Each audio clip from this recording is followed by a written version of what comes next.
ഹൂത്തികൾ cluster ബോംബുകൾ പ്രയോഗിച്ചു എന്ന് ഇസ്രായേലിന് സംശയം. IDF സംഘം പ്രത്യേക അന്വേഷണ സംവിധാനത്തെ കമ്മീഷനെ നിയമിച്ചിരിക്കുകയാണ്.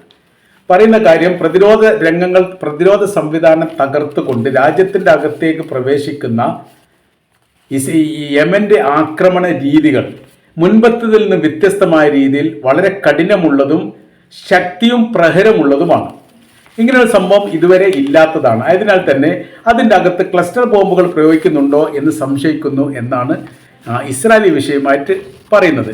6 വാർ ഹെഡായിട്ട് പ്രവർത്തിക്കുന്ന ഈ ക്ലസ്റ്റർ ബോംബുകൾ ആദ്യമായിട്ട് ഇസ്രായേൽ നേരെ പ്രയോഗിച്ചത് ഇറാൻ-ഇസ്രായേൽ യുദ്ധവുമായിട്ട് ബന്ധപ്പെട്ട് ഇറാനാണ്.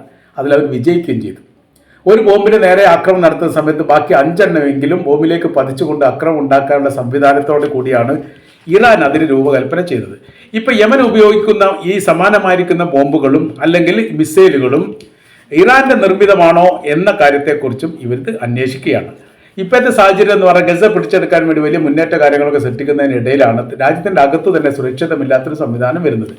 അതുകൊണ്ട് തന്നെ പ്രതിഷേധക്കാർ പല ഘട്ടങ്ങളിലായി ഇസ്രായേൽ സർക്കാരിനോട് പറയുന്നത്, ഞങ്ങൾക്ക് ആദ്യം സുരക്ഷിതം ഉണ്ടാക്കി തരിക, എന്നിട്ടാണ് ഗസ പറ്റിക്കാണ്ട് സംസാരിക്കേണ്ടത്. ഞങ്ങൾക്കും ഞങ്ങളുടെ ബന്ദികളായിരിക്കുന്ന ഹമാസിന്റെ കൈവശത്തിലുള്ളവർക്കും സ്വാതന്ത്ര്യം നൽകാതെ നിങ്ങൾ എന്ത്